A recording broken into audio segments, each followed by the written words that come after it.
philosophers have abandoned metaphysical dualism, so you don't have Cartesian Right. metaphysical dualism.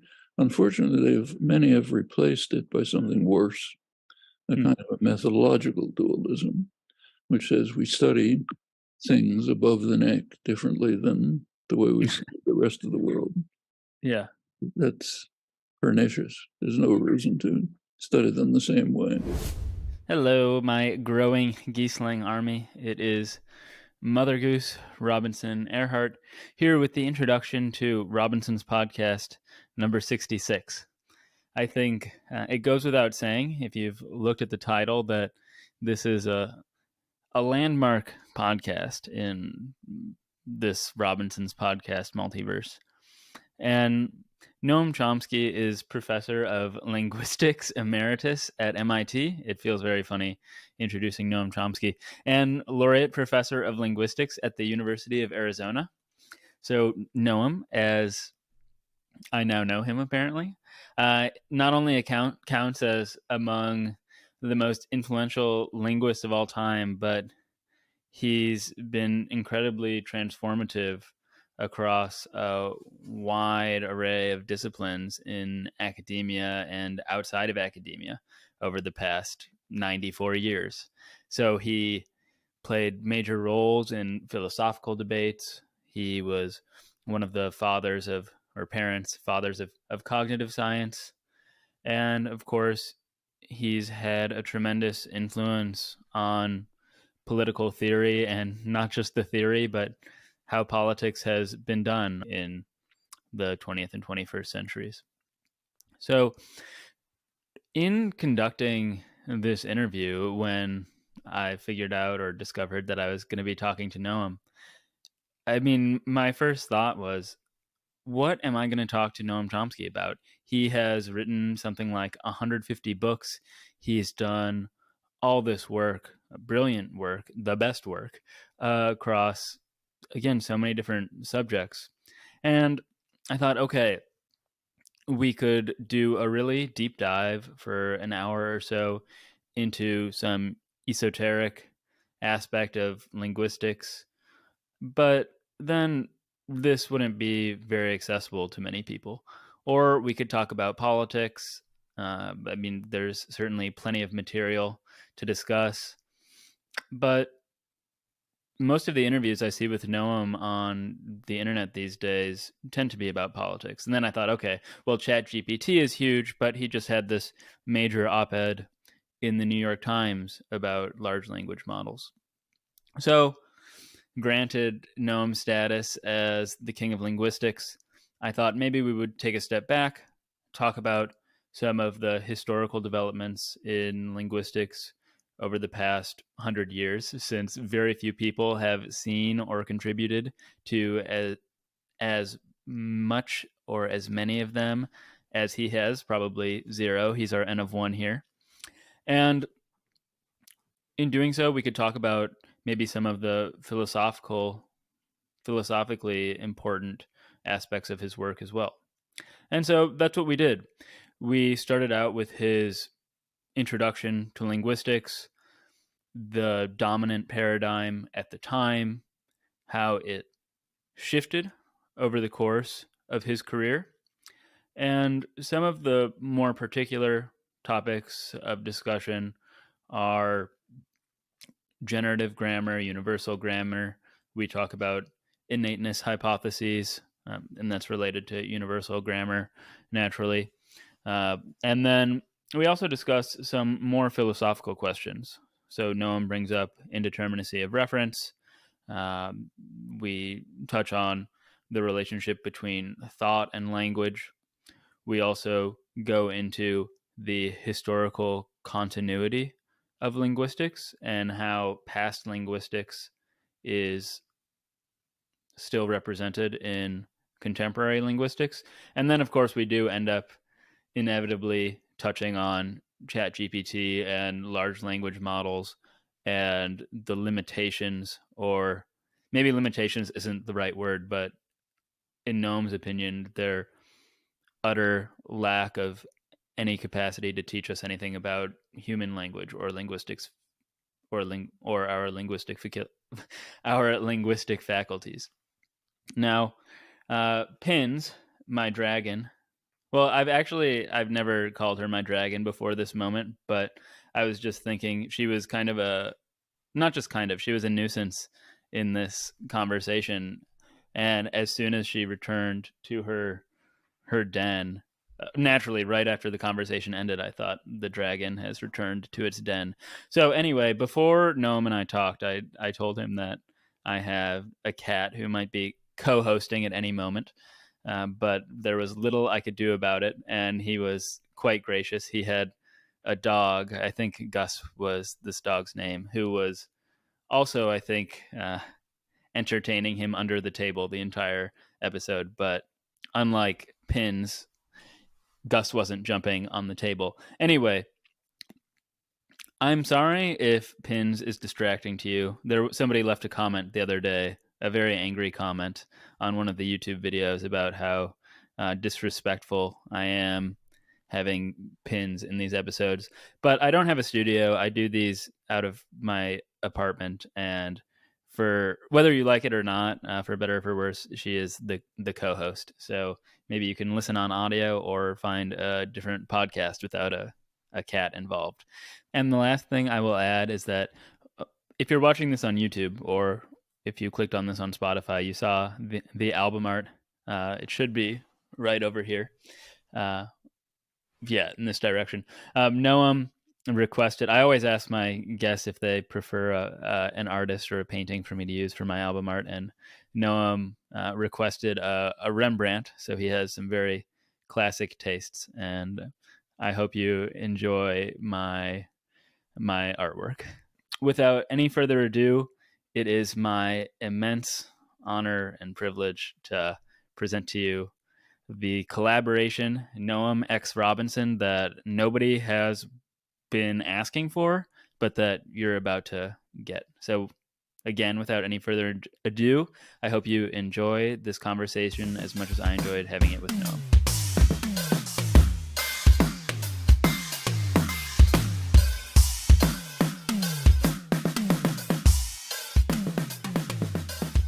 I've had a number of conversations on the show about various fields of academic inquiry, so philosophy, physics, mathematics, and how they've undergone revolutions over time, what their subject matter is, how it's investigated, and some of the questions these concerns raise. So take mathematics, for example. I mean, if the ancient Greeks used entirely different methods from us, if they had very different standards of proof, if they believed they were investigating an entirely different domain, so they construed numbers as segments rather than, say, set theoretical objects, then is it really even the same subject as our mathematics today? And I thought, since you're both regarded as one of the parents of contemporary linguistics, and also one of the people who's watched it changed the most in the past century, this would be a great topic of discussion. Perhaps as a way of setting the stage before we get into some of the transformation you've witnessed and contributed to, you've worked in a tremendous variety of domains, from linguistics and philosophy to cognitive science and political theory. What were the circumstances that led you to begin with linguistics? What was the paradigm at the time you got started, or the focus of study that attracted you? Well, if you really want the accurate story, I happen to have an earlier child interest in language, history of language.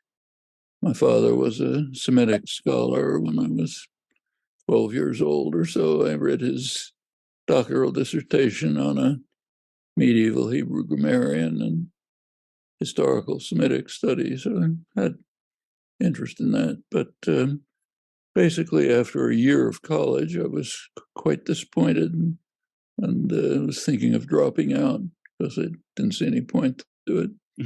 And I happened to, through independent connections, mostly political connections, meet somebody who, Zelig Harris, who was, didn't know at the time, was the leading theoretical linguist in the country. And we talked about various things, and he suggested I start taking his graduate courses. I didn't have any background. As background, he gave me a book of his that was in press and suggested that I just read it and proofread it well. And so that was my background. Started taking his graduate courses. I was at the University of Pennsylvania, which in those days was a mostly football fraternity school, not a high-level school like it is now.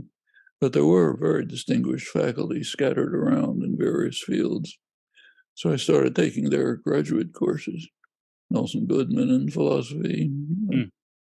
course in mathematics, course in Ugaritic and Arabic and many things, and just put together some totally idiosyncratic uh, program. I never really had an undergraduate education, and I never had a graduate education at all. So it's all It just doesn't show.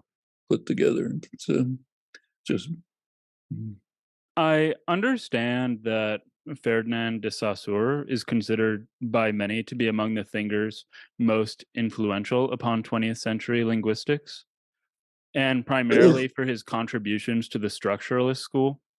And if this is in fact, I mean, a good place to start in characterizing the field that you entered, just what were de Saussure's primary contributions to the way we think of and study language, and what did they replace? well, Saussure had a major influence on European linguistics. It was almost unknown in the United States. Linguists knew his name, but American linguistics was quite different. Saussure regarded language. First of all, he didn't write much about general linguistics.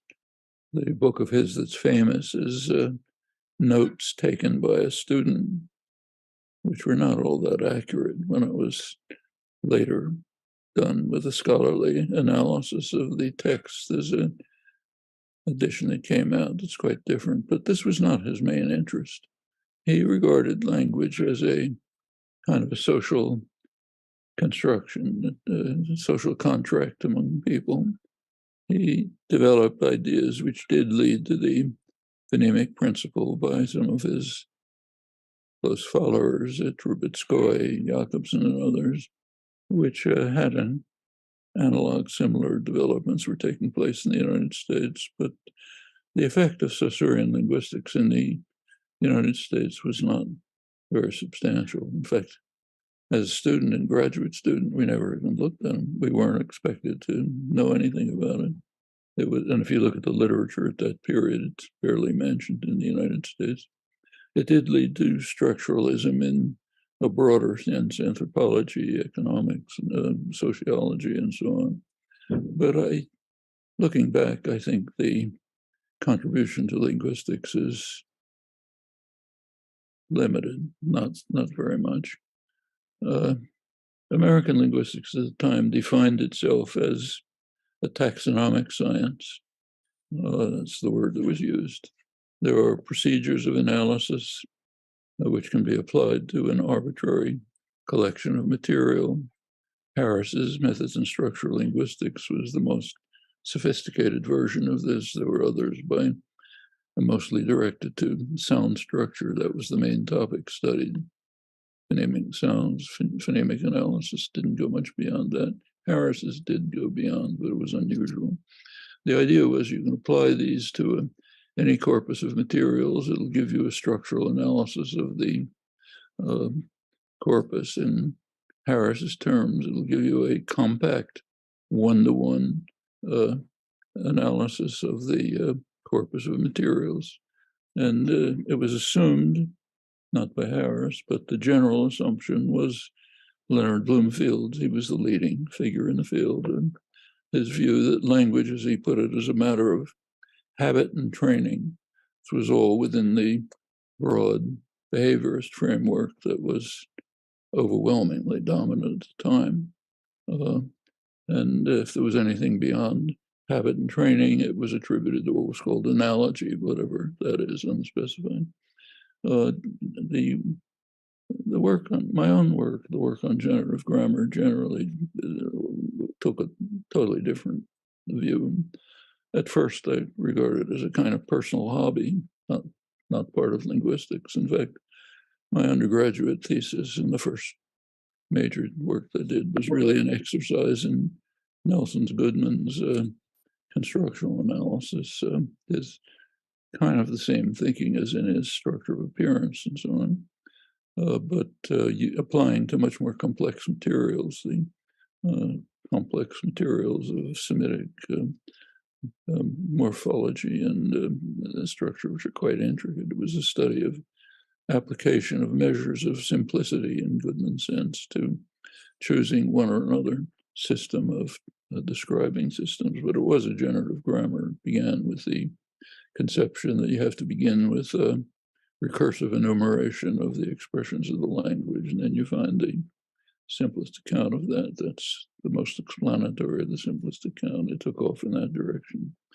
Turned out, was not known at the time, that this was a kind of a revival of earlier ideas. There was a tradition which was unknown, was forgotten totally, but from classical Greece up through the early 20th century, the study of language was regarded basically as a study of thought. Language and thought were regarded as either totally entangled or maybe identical. Language was an instrument for generating thought. Thought was what was generated by language. That was the standard view. The structuralist and behaviorist currents wiped this out. They took a totally different view. But what came to be called the generative enterprise, unknowingly, unwittingly, did, in a certain sense, return to much of the tradition, pick up what couldn't have been done. There was one big problem in the tradition up through the 19th century. It had no clear concept of what it meant for a finite object to generate an infinite number of objects. Everybody understood language has an infinite number of expressions, but it's a finite object, brain's finite. How do you? And also there was no distinction made in the whole several millennia between production and generation. What Aristotle called possession of knowledge and use of knowledge. Generation is possession of knowledge. Your knowledge of arithmetic is some recursive system which generates properties of arithmetic, but your use of arithmetic is something quite different, trying to calculate or prove a theorem or something. That distinction was never made.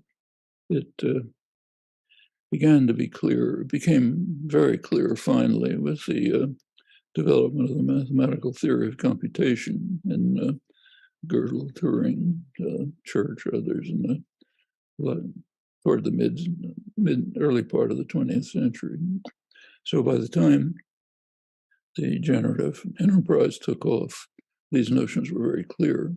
You knew the distinction between generation and production. You know what it meant for a finite object to infinitely generate, which is of course not production. Should mention that up to today, there's huge confusion about this, enormous.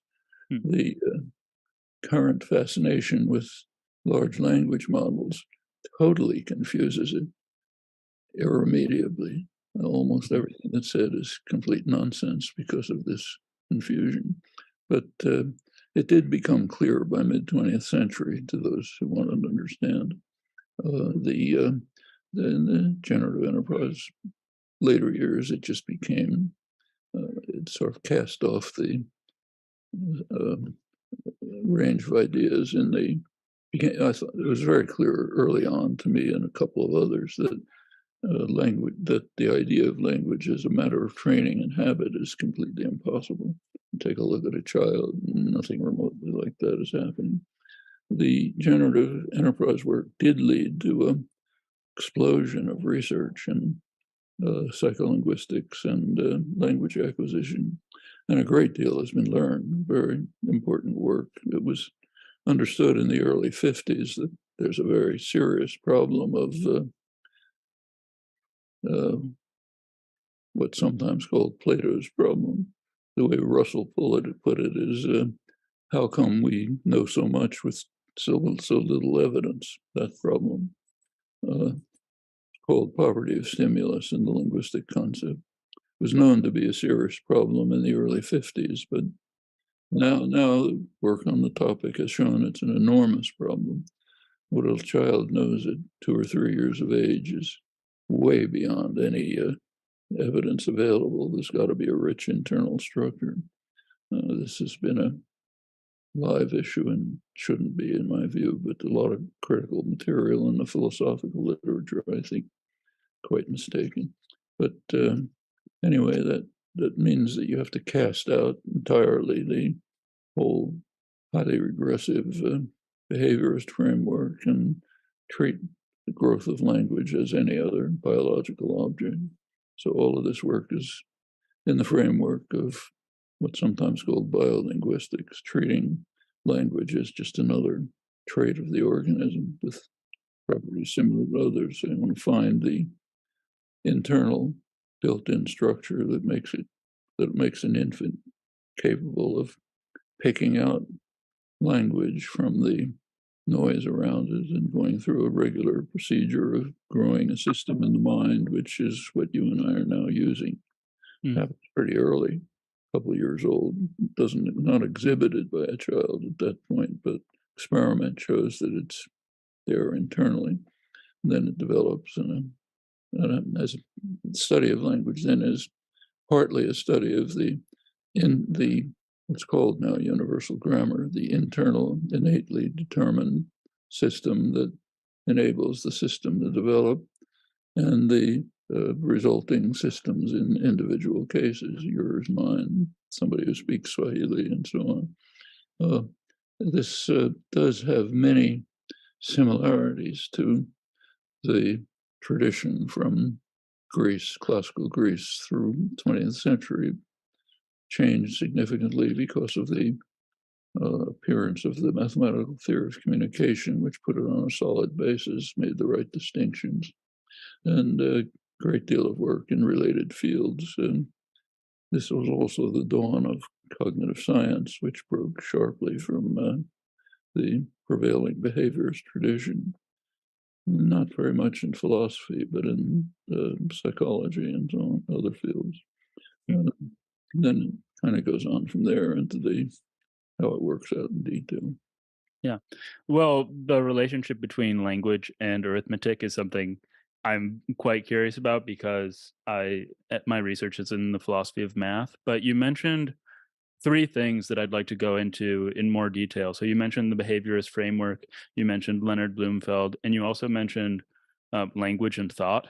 And maybe we'll start with the last of them. But so two towering linguists of the earliest 20th century were Edward Sapir and Benjamin Whorf, who are best known, I mean, at least in pop culture, for the Sapir-Whorf hypothesis, though I understand that they didn't actually collaborate on this conception of linguistic relativity. So I don't know where I heard this, but I think it at least gives like a good straw man representation of the hypothesis, even though that's a bit of an oxymoron. But what I heard was that the Native Americans, when Columbus and others arrived in the New World, they literally perceived the conquistadors' ships as being propelled by clouds because that was what they referred to the sails as, since they lacked a better word for them. And this is hard to believe probably because it's very wrong. But does this generally get at the notion of linguistic relativity and what the Sapir-Whorf hypothesis is about? The Sapir-Whorf hypothesis has been investigated empirically for about 70 years, beginning with a close friend and fellow graduate student of mine, Eric Lenneberg, who went on to found biology of language. So far, almost nothing has been discovered. Of course, languages differ, talk about things differently, but seems to have almost no effect, no detectable effect on cognition, perception, and so on, except very much at the margins. So right now, it is sometimes professed, but there's work suggesting one or another effect, but if anything, it's pretty marginal. The indigenous people, when Columbus landed, had other problems besides what the sales were, like how to survive, But and many of them were totally exterminated, so they had bigger problems. But it's a very marginal hypothesis, which has very little support. Turns out that fundamentally, I think Aristotle and the classics were basically right. We have the same. Aristotle himself held that there's basically one system of thought, and as he put it, languages differ trivially in how you pronounce things and so on, but that's insignificant, marginal. Seems pretty much true. Before we turn back again to some of your more positive work in the form of generative grammar, the minimalist program, and then some other items, I'd like to talk a bit about B.F. Skinner, which I indicated earlier. So I recently spoke with a Yale law professor, Scott Shapiro, and he described your review of Verbal Behavior, Skinner's book, in one of his own pieces of writing as among the greatest philosophical takedowns in philosophical history.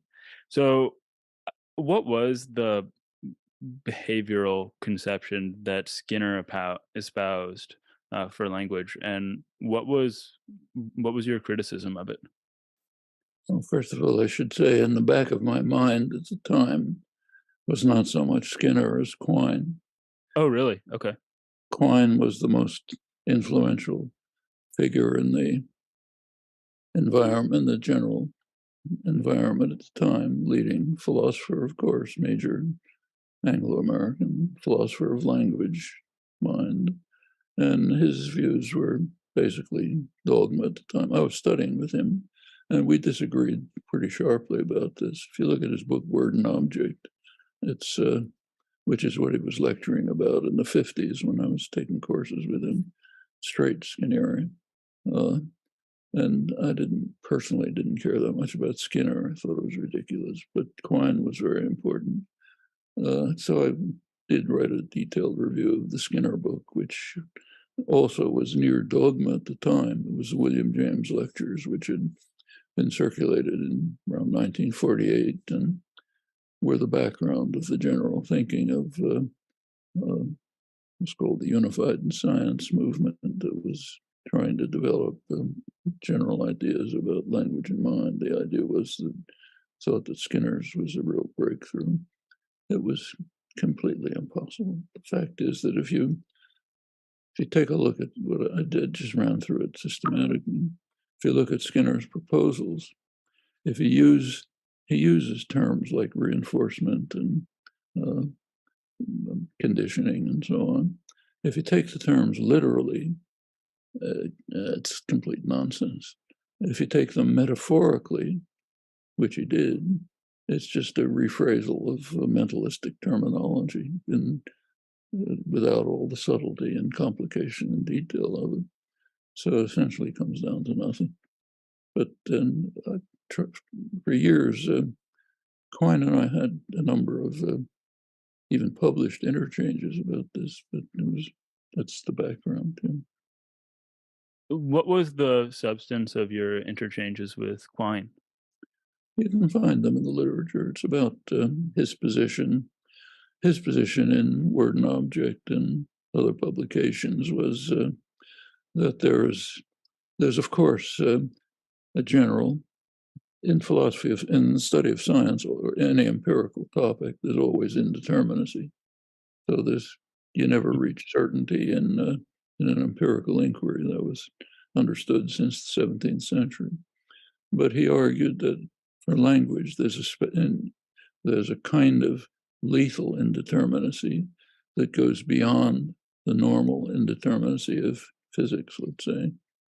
And I saw no basis for that whatsoever. His other claim was that he was one of the strong opponents of what philosophers called the innateness hypothesis. There was a debate at the time Goodman and Quine, Putnam, many others, criticizing the innateness hypothesis. Nobody ever defended it. It was a one-sided debate because there is no innateness hypothesis. So there's nothing to discuss.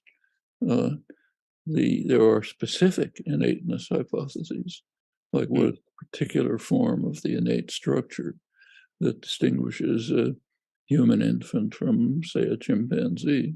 Obviously a difference, like your kittens won't pick up language if they're near a language environment, so that's beyond discussion. There's some particular property that human infants have that other organisms don't have. That's not discussable. Only question is, what is it? Beyond that, there's no discussion. Putnam, Goodman, Quine thought there was a fundamental problem, that there couldn't be anything innate. It's all conditioning, training, socially learned, and so on. I should say that it's an interesting history if you look at it. There's a lot in print, but in 1969, there was a symposium on language and mind at New York University. Sidney Hook ran it. Quine and I were participants. And in it, he gave a very interesting paper, which, as I wrote about it, and as far as I could read, it pretty much withdrew everything he'd ever said. What he said in the paper is that we, of course, have to accept whatever unknown innate properties overcome the gap between data presented and state attained.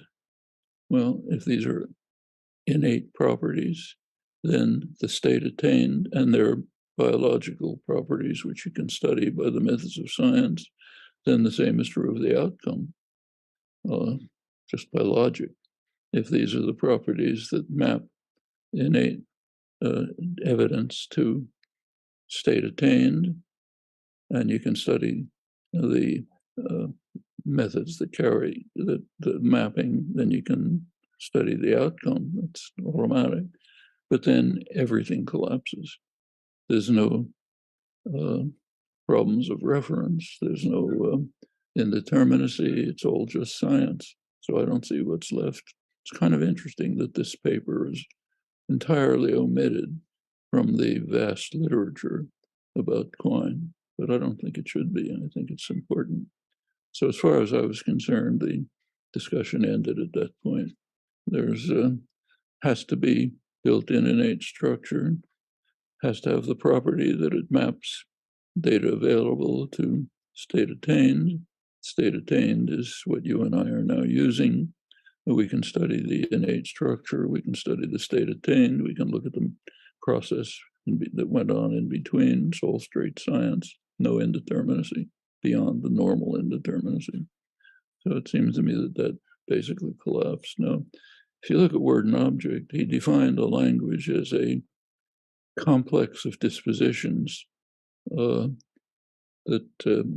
constructed by conditioning. Can't possibly be true. There's no way to call what you and I are now doing a complex of dispositions, and it wasn't established by conditioning. So I don't see any basis for that entire history of that entire tendency in modern analytic philosophy. I think it collapses as soon as you begin to look carefully. This includes people like Hillary Putnam, close friend for many years. We disagreed about this, but Nelson Goodman flatly rejected any conception of innate structure. He thought mistakenly that it had been undermined by Locke. It hadn't been. And but that was a long discussion for many years in the philosophical literature. I could refer you to references, but I think that's now basically pretty much disappeared. It's revived in things like the large language model literature, the computational sciences. There's a lot of nonsense being produced about how these models sometimes resurrect behaviorism and show that maybe it was basically all right. They show absolutely nothing. If you look at could go into it if you want, but basically if you look at the design of the systems, they're designed in principle in such a way that they can teach you nothing about language, learning, cognition, any other topic. What it amounts to is for skillful programming, clever programming, lots of interesting things, good engineering, which ends up with a kind of high-tech plagiarism. But it's trivial reasons to show that it can't teach you anything about language, thought, cognition, or anything else. A lot of nonsense about this. You mentioned that there was no single innateness hypothesis. There were many different innateness hypotheses, and I just want to make sure that I understand. Are they concerned then about which neurological structures contain our language learning and producing mechanisms? Is that what the innateness hypotheses were hypothesizing about? It's like any other problem of biology. Take the ants in my backyard. They carry out remarkable computational achievements of navigation, which humans can't begin to approximate except without fancy instruments. Well, it's not an act of God, Right. some innate structure. And biologists are interested in trying to find out what the innate structure is. Very little is known about the neurophysiology of it. I mean, they have minuscule brains. You can do any kind of experiment you want, no problems. But it's a very hard topic. Science is not a trivial task. So there are abstract studies of what kinds of computation are involved in the ants' ability to navigate, let's say. Very good work on that, but knows very little about the neurophysiological mechanisms. And there are different hypotheses about it. It's science, after all. So there's different proposals. Those are different innateness hypotheses. This is all considered problematic when we study the mind. I don't know why. It shouldn't be. It's exactly the same topic. But there's a kind of philosophers have abandoned metaphysical dualism, so you don't have Cartesian Right. metaphysical dualism. Unfortunately, many have replaced it by something worse, a kind of a methodological dualism, which says we study things above the neck differently than the way we see the rest of the world. Yeah. That's pernicious. There's no reason to study them the same way. So there shouldn't be any question about innateness hypothesis. Yeah, of course, there's something innate. Obviously, it's not magic that children learn language. So there's something innate. There are going to be many different hypotheses about it. That's the nature of science. We haven't figured it out. You're not going to find out much for a long time about the neurophysiology. For one reason, because it's an extremely hard problem, even for insects with a brain the size of a grass seed, where you can do any experiment you want. It's going to be incomparably harder for humans because you can't do the experiments. You can think of lots of experiments you'd like to carry out, but they're ethically impossible. You're not going to isolate children, and you're not going to give them different environments. You're not going to stick electrodes into their brains and so on. So we know a lot about human vision, the neurophysiology of it. The reason is because human visual system is approximately the same as other mammals. And we rightly or wrongly, people do intrusive experiments with cats and monkeys. And that's taught a lot about the neurophysiology. So classical experiments by Hubel and Wiesel with kittens, for example, found out a great deal about how the striate cortex is organizing stimuli that come in and so on and so forth. Well, humans are about the same, so we know something about human vision. There are no organisms that have anything analogous to language, nothing. So there's no evidence from other organisms. Can't do the experiments with humans for ethical reasons. And also questions of scale. The human brain is enormously more complex than that of a kitten or certainly an insect. So all of these problems converge, and which lead to the conclusion that it's radically premature to ask what the neurophysiological basis is for um, the systems that we're studying. That's nothing new in the history of science, incidentally. I mean, chemistry was studied for centuries as basically a calculating system, had no basis in physics. It wasn't until about a century ago that physics was radically reconstructed so that it could link up with a virtually unchanged chemistry. The study of genetics is a shorter period, but genetics was studied for a long time before anybody had an idea what a gene is. That's the way science has progressed, and we do the same here. Do the best you can to find out what the computational systems are. There is as much research as is possible with direct investigation of neural systems, but it's very difficult. You can't do the experiments. For example, it's quite likely that the neural net models that are commonly used are just the wrong models for computational systems. Randy Gallistel, a very fine cognitive neuroscientist, has done important work showing that pretty convincingly, I think, that from a neural net, you just can't get the basic computational systems that are at the core of anything like Turing computability, which you have to have for all of these systems. So it's kind of the wrong lamppost to look under. You have to look somewhere else.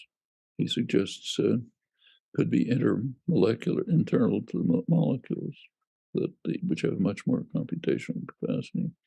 But all of this is right at the fringe of research. It's hard topics. Not much use speculating about them.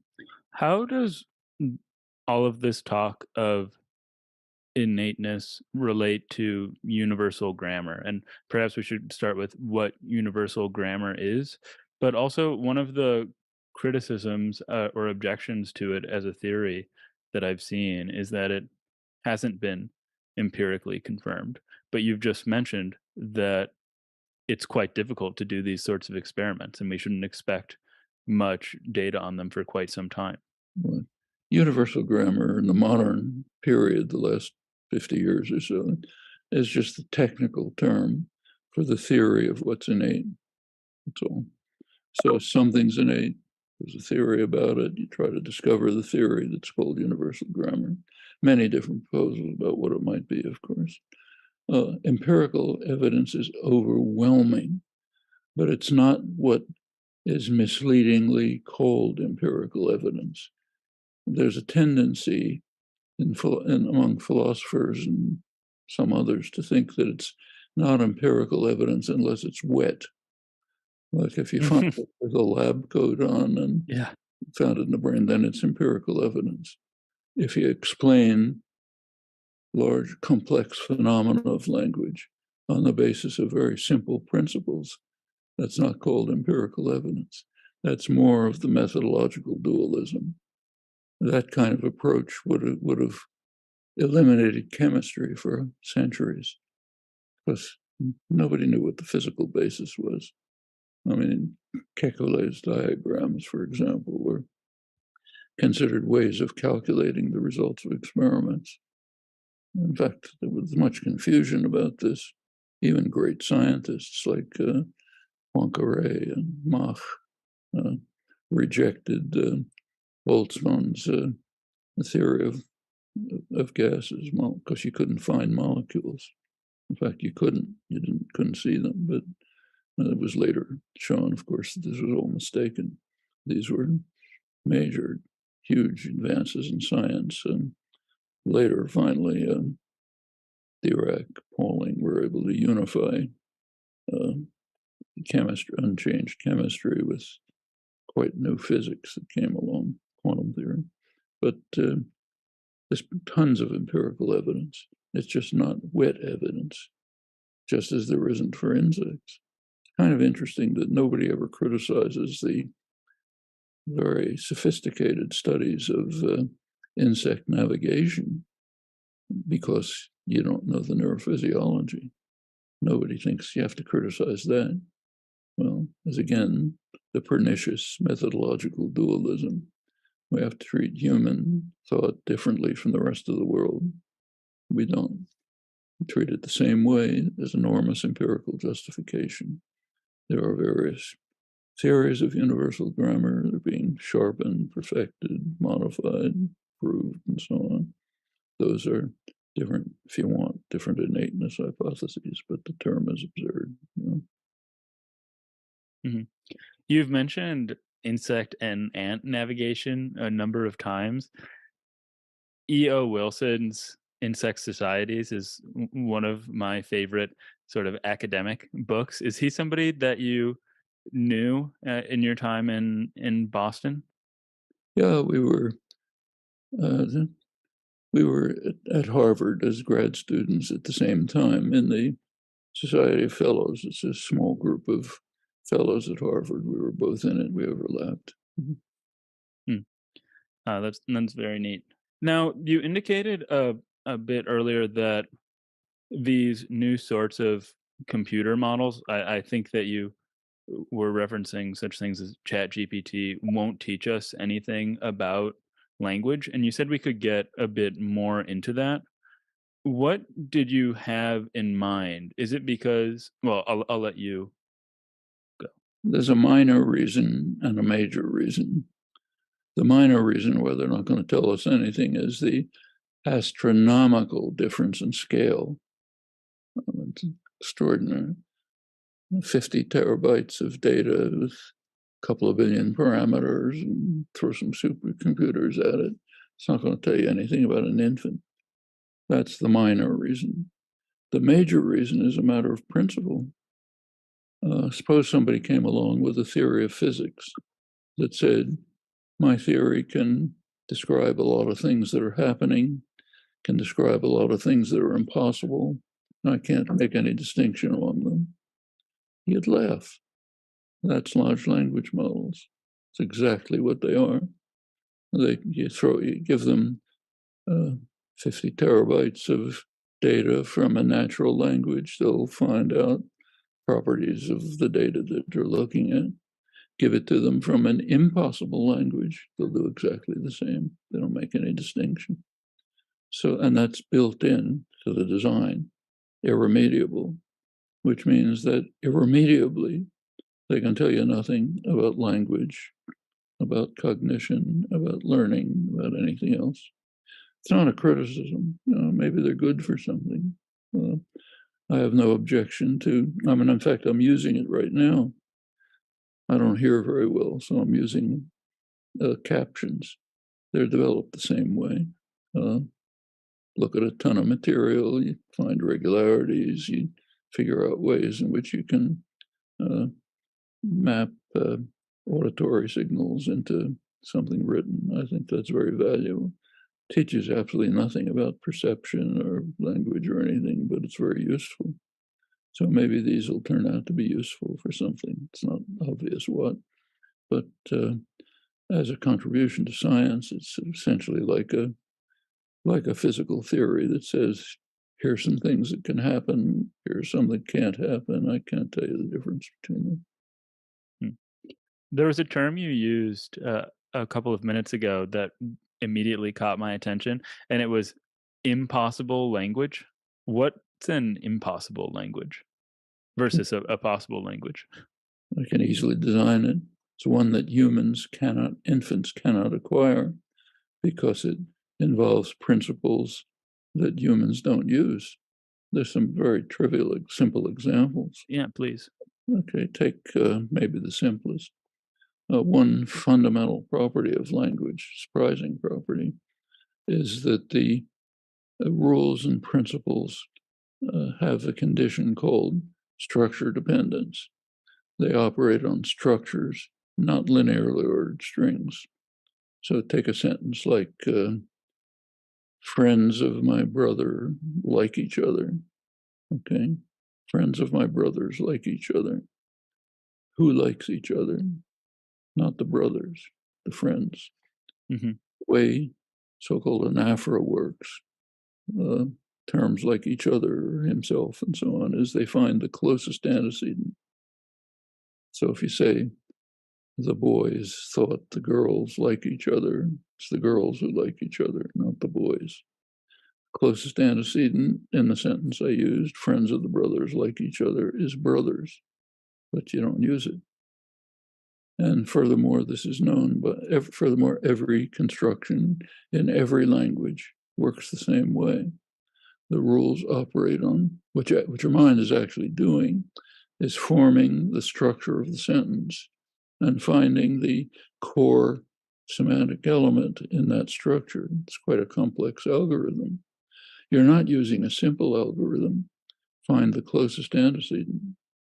And the reason is that the computational procedures of language do not use linear order, which is pretty striking because 100% of the data presented to you is linear order. Right.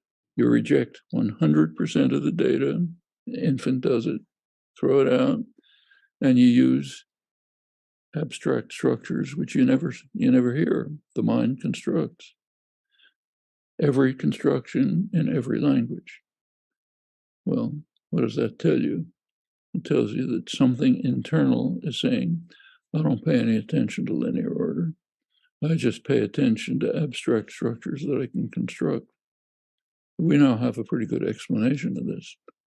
It turns out that if you ask yourself, what is the simplest computational procedure that'll yield a recursive enumeration of an infinite number of structured objects, turns out to be basically binary set formation.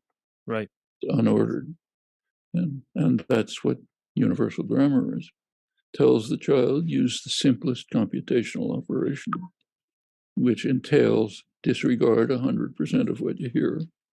And now let's take a large language. Let's take an impossible language, one that uses linear order and doesn't use abstract structures. Large language models will do fine. Mm-hmm. They'll interpret sentences in terms of closest antecedent. It'll just be wrong. Okay, and then many things like that. I mean, after all, not everything is a possible language.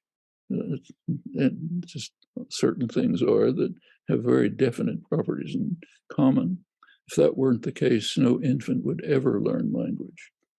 If an infant thought anything is possible, it'll never learn a thing. It's pretty obvious. It has to have built-in structure that determines here's the conclusions I reach from this impoverished data. And that, by definition, purely logically, excludes things that violate these conditions. So there's going to be masses of impossible languages. Large language models couldn't care less. They'll do just as well with one set as another. So it's very much like a physical theory says, here's some things can happen, here's things that can't happen. I don't care about the difference between them. As I say, if that was presented in physics, you'd laugh. Why should you laugh here? So the fact that a large language model can work with an impossible language tells us that it's operating in an entirely different manner from humans, which makes it useless for studying human language. Or studying any problem of cognition or learning. And we Okay. know that we don't know the details of how it works. It's quite complicated, but the basic idea is quite simple. You study huge astronomical masses of data, you find statistical regularities. There's quite a lot of clever programming involved that ends up that you get a pretty good prediction of what the next word ought to be after a sequence of words. String all that together, looks sort of like human language. Okay. Now, this is a more philosophical question, but or at least I think it is linguistics concerned or equally concerned with impossible languages as it is with possible languages? Is physics concerned with impossible physical systems? If it is, I haven't seen it. Okay. So interesting. Hmm. So is that brings me then, I guess, to a different question. Is the is linguistics concerned then with possible languages or just actual instantiated languages? Possible languages. There's no, I mean, the instantiated languages are, in a way, a kind of accident. So lots of actual languages are being exterminated. Indigenous languages, for example, even in many new, and in fact, every generation comes up with a new language. Your language is not the same as your parents. Hmm. It's almost identical, but not exactly.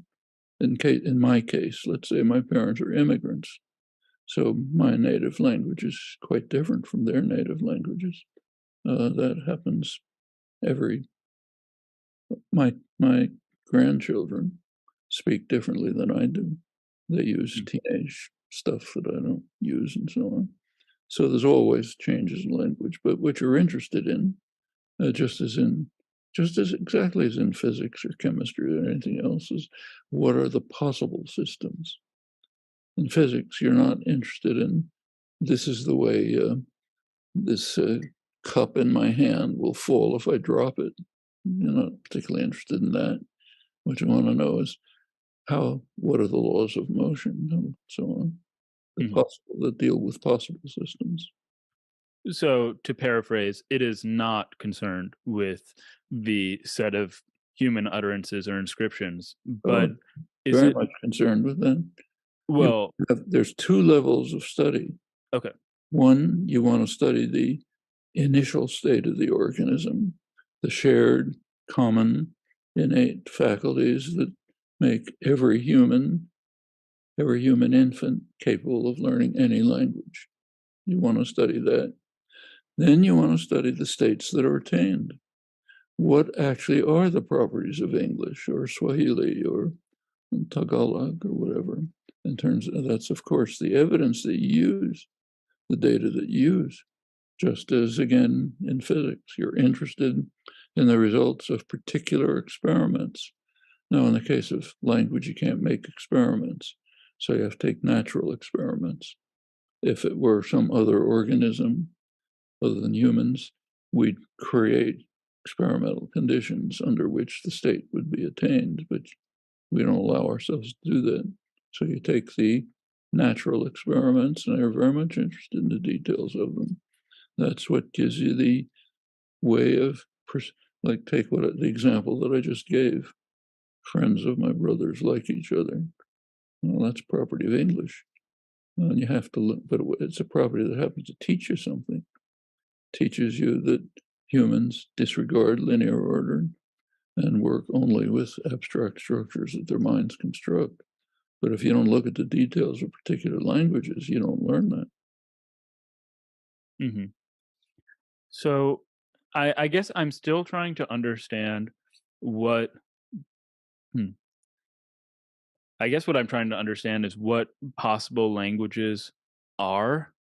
Are they something like potential modes of symbolic representation, or what? No, w- they're the Okay. kind that our innate capacities yield. We have innate capacities, a language faculty. It's an empirical fact, which seems to be true as far as we know, that it's shared among humans. There seems to be very little genetic diversity among humans. So it seems to be the case that every human infant, apart from severe pathology, can acquire with equal facility any language. So there's something built in, fixed language faculty. Theory of it is called universal grammar. That internal system yields a class of possible systems. Could be it's probably a finite class for other reasons, but a huge class of possible systems. Those are the possible languages. Very much like in physics, or take chemistry, take a periodic table. It says, here are the possible elements. Okay. and you try to refine it so you get an explanation of why these are the possible elements and other things are not. That's science. It's no different here. And then returning to another question I set out at the beginning of our conversation, granted that linguistics hasn't been around for as long as physics, philosophy, or mathematics, the three other disciplines I mentioned, does it still strike you as fundamentally the same subject as de Saussure's or his predecessors? I mean, you mentioned the ancient Greeks and their thinking on language and thought, but my understanding is that somewhat prior to in the centuries before de Saussure, linguistics was more the study of actual languages and how they changed rather than the study of possible languages as well. That was true in the 19th century with the development of Indo-European linguistics. And in fact, Saussure's major work was in that area. His really serious contributions were in Indo-European linguistics, not general linguistics. That was a kind of sideline. But there was a great deal of work. It's been forgotten. It starts it goes way back, but in the modern period, it begins with the modern scientific revolution, 17th century. Galileo and his contemporaries, the logicians, philosophers, linguists of the Port-Royal monastery, were very struck by a pretty remarkable fact. Galileo himself was that with a finite number of symbols, we can produce infinitely many thoughts, and we can even somehow convey to others who have no access to our minds the innermost workings of our minds. They regarded this as one of the most fantastic phenomena of nature. I think he's quite right. How does it happen? Then that led to rich studies of what was called general and rational grammar. General because it was supposed to apply to all possible languages. Rational because it was seeking explanations, not descriptions. Major developments for centuries went on into the early 20th century. Then it was completely forgotten, wiped aside by structuralism and behaviorism, which I think were off in the wrong direction. Now we're returning to the tradition. And the last thing I'll ask for today is we've talked about some of the deficiencies of the large language models, but is there any serious positive impact they've had on linguistics of the past decades or what's going to happen in the future? It's impossible in principle. If you have systems, it's like asking whether a physical theory that can't distinguish what's possible from impossible can have an effect on physics. I mean, can't rule it out, who knows, but certainly no reason to expect it. Okay, well, no, unless I somehow manage to win a Nobel Prize, this will have certainly been one of the highlights of my academic life. So thank you so much for your generosity and talking with me today. Good to talk to you. Hold on, Gieslings. Before you go, please like, subscribe, follow if you haven't already. Smash all those buttons.